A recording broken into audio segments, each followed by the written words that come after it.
Hi friends, നമുക്ക് ഈ വീഡിയോയിൽ സെലോഷ്യ എന്ന ചെടിയെ പരിചയപ്പെടാം. ചീരവർഗത്തിൽപ്പെട്ട ഈ ചെടിക്ക് 1 വർഷത്തെ ആയുസ്സാണ് ഉണ്ടാകുന്നത്. ചെറിയ ചെടികൾ മുതൽ ഒരു 6 അടിയിലധികം പൊക്കം വരെ ഈ ചെടികൾക്ക് വയ്ക്കാറുണ്ട്. വിത്തുകൾ വളരെ കുറവാണ്.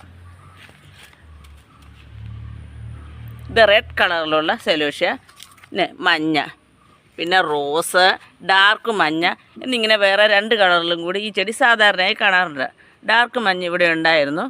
ആ ചെടിയുടെ വിത്ത് എടുത്ത് വയ്ക്കാൻ പറ്റില്ല, കാരണം വിത്തുകൾ വളരെ കുറവാണ്. ഈ ഭാഗത്തിലൂടെയാണ് വിത്തുകൾ ഉണ്ടാകുന്നത്. ഈ റെഡ് ചെടിയിൽ വിത്തുകൾ നമുക്ക് ഒറ്റ നോട്ടത്തിലൊന്നും കാണാനില്ല.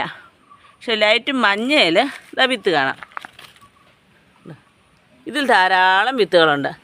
അടിവശത്ത് ധാരാളം വിത്തുകളുണ്ടായിരുന്നു. ഇത് നന്നായി ഉണങ്ങുമ്പോൾ എടുത്ത് നമുക്ക് സൂക്ഷിച്ച് വെക്കണം.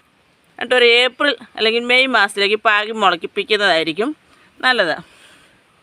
അതിനുശേഷം നമുക്ക് പൂക്കളൊക്കെ അന്നേരം ഉണ്ടായി വരികയാണെങ്കിൽ തലയ്ക്ക് നുള്ളിക്കളയാം. എന്ന് വെച്ചാൽ ഇതുപോലെ വരുന്ന ഈ പൂക്കളുണ്ടാകും. ഇതങ്ങ് നുള്ളിക്കളയാം. നന്നായിട്ട് വളമിട്ട് വെള്ളവും കൊടുത്ത് പരിചരിക്കുക. ഒരു ജൂൺ മാസം ആകുമ്പം തൊട്ട് അതങ്ങ് വളരാൻ തുടങ്ങും. നല്ല മഴക്കാലമായല്ലോ, ഒരു 6 അടി വരെ പൊക്കത്തിൽ വളരാറുണ്ട്. ഇനി നമുക്ക് വിത്തുകളൊന്നും കിട്ടിയില്ലെങ്കിൽ ഇതിൻ്റെ കമ്പ് മുറിച്ചും അടുത്ത തൈയാക്കി എടുക്കാവുന്നതാണ്. അധികം മൂത്തു പോകാത്ത കമ്പുകൾ നടണം. ഇതുപോലെ മൂത്തു പോയതല്ല, മൂത്തു പോകാത്ത കമ്പ്.